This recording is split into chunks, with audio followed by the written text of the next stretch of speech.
Baik, tentang kebahagiaan ada beberapa tips, beberapa kata-kata bijaksana dari Seneca.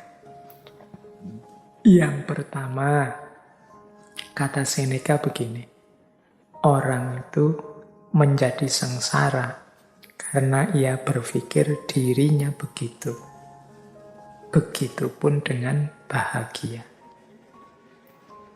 Jadi, pertama, Seneca ingin mengingatkan pada kita bahagia atau tidak itu tergantung pemikiran kita tentang diri kita.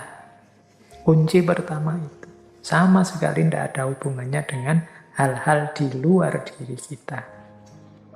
Kuncinya tentang anggapan kita, pikiran kita terhadap diri kita. Sepahit apapun situasi, separah apapun kondisi, kalau kita menganggap, aku masih bahagia kok. Aku masih bersyukur dengan situasi seperti ini. Aku ini masih tergolong orang yang beruntung. Jadi aku harus tetap bersyukur dan bahagia. Loh, itu ya kita bahagia.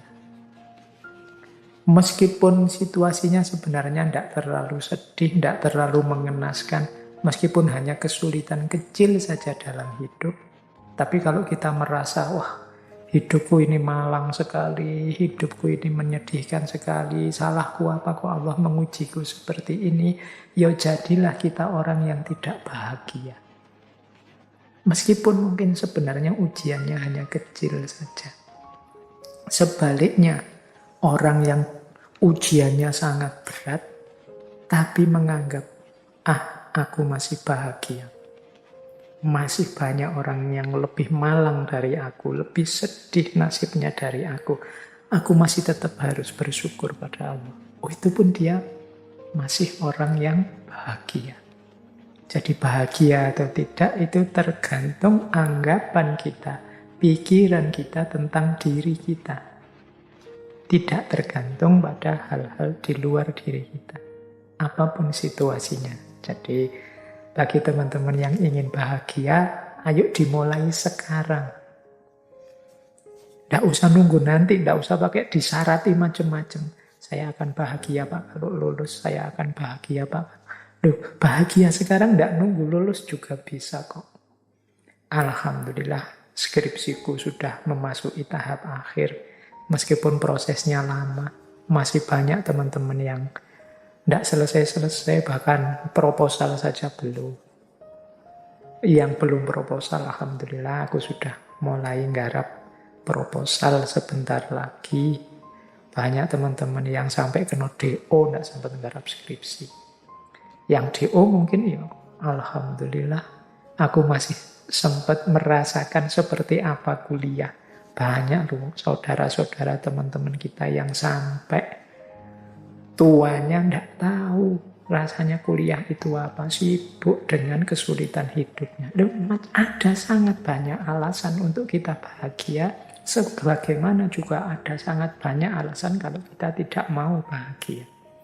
Tergantung kita milih yang mana. Jadi pandemi ini kita sikapi seperti apa, membahagiakan atau menyengsarakan, masih dalam batas kita harus bersyukur ataukah sama sekali harus kita ratapi.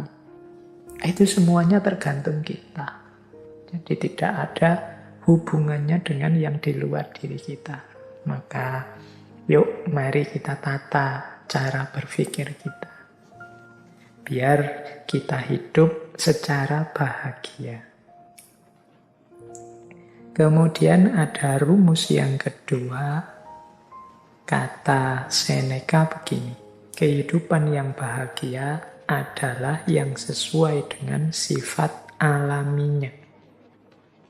Jadi kebahagiaan itu akan muncul kalau kita ngerti kondisi harmonis, seimbang, alami dalam kehidupan kita.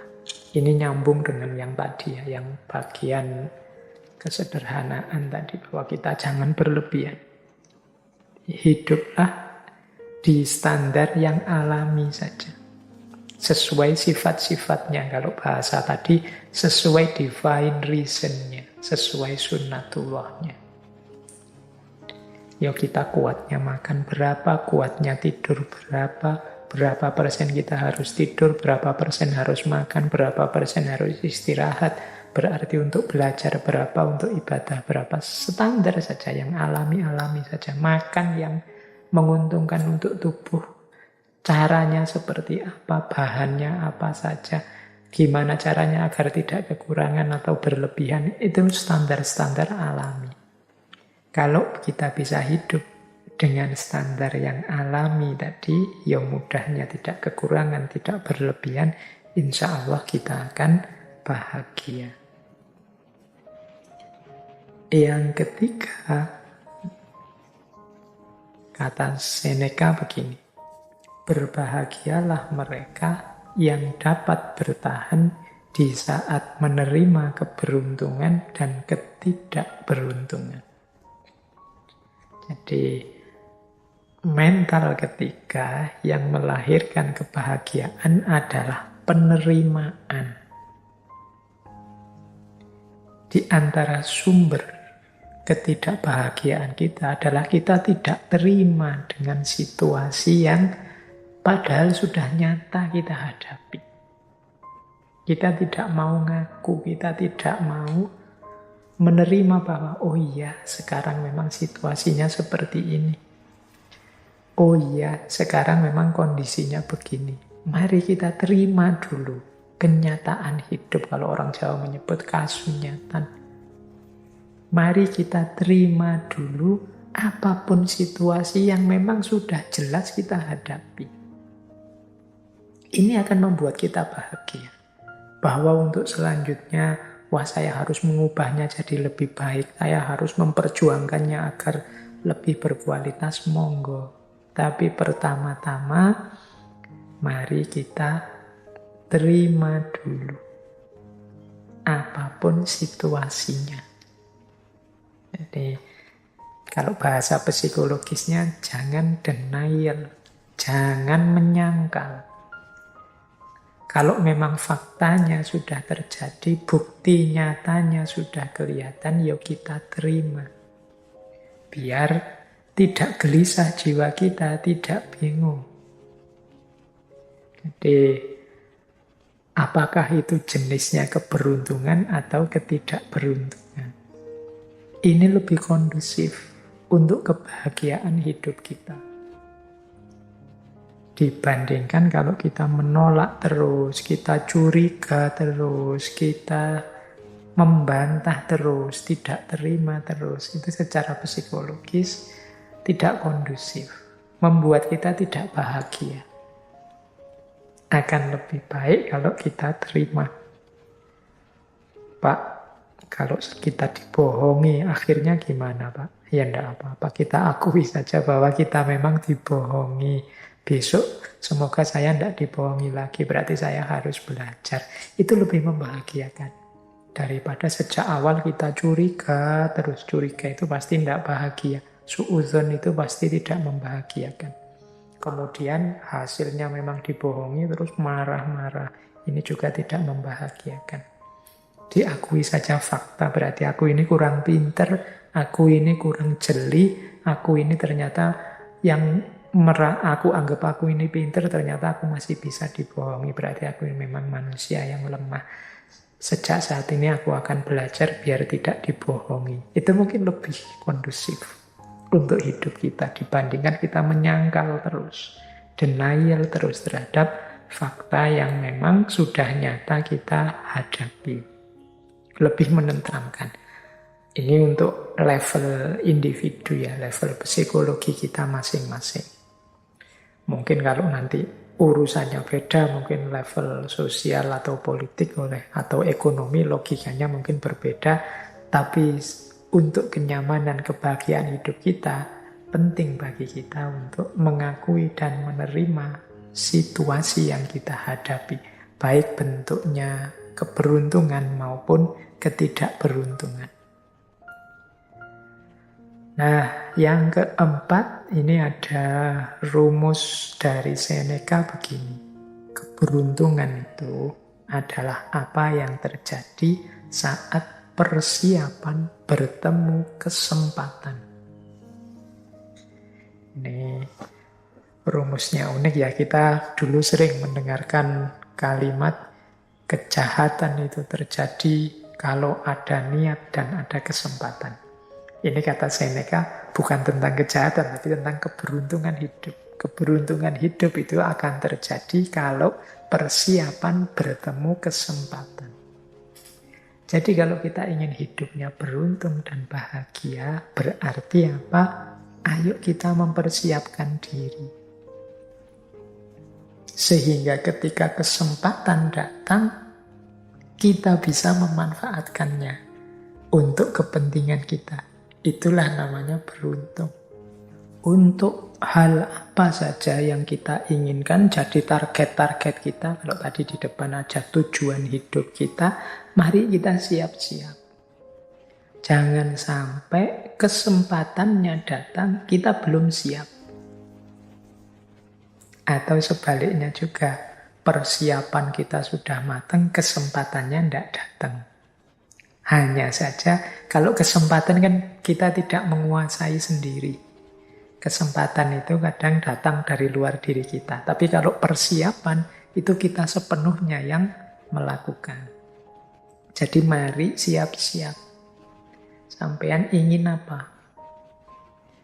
Misalnya, saya nanti ingin jadi orang yang di masyarakat itu dihargai, kemudian mungkin disuruh ceramah, disuruh sambutan, bisa kalau tiba-tiba disuruh memberi tausiah, wah itu besok bayanganku begitu aku. Nah berarti harus sekarang latihan ngomong, latihan pidato, latihan ceramah, itu persiapan. Siapa tahu tiba-tiba ketemu momen, monggo mas memberi sambutan, memberi tausiah, ini Pak Yainya tidak datang. Lu kita sudah siap. Itu kan keberuntungan. Begitu tampil, wah ternyata luar biasa. Besok diundang bicara lagi. Ya, itu namanya keberuntungan. Ketika persiapan ketemu kesempatan. Tapi kalau kita tidak siap sama sekali dan memang tidak menyiapkan diri, ya kesempatannya datang, dia akan lewat sia-sia. Monggo mas tausiah. Aduh mohon maaf saya tidak mampu, saya tidak pernah, saya tidak bisa. Ya sudah, kesempatannya lewat. Itu contoh sederhana. Dalam hal apapun juga begitu. Ketika teman-teman ingin meraih sesuatu, persiapkanlah diri sebaik-baiknya sehingga ketika sesuatu itu hadir, kita sudah siap menyambutnya. Itulah kuncinya hidup bahagia. Jadi beruntunglah kita yang ketika kesempatan datang kita sudah siap. Ini diantara rumusnya kebahagiaan. Berarti sehubungan dengan target-target hidup kita, keinginan-keinginan kita, kita harus mempersiapkan diri untuk menghadapinya, mengelolanya begitu kesempatannya datang. Karena keberuntungan itu terjadi ketika persiapan bertemu kesempatan. Jadi ada 4 rumusnya kebahagiaan.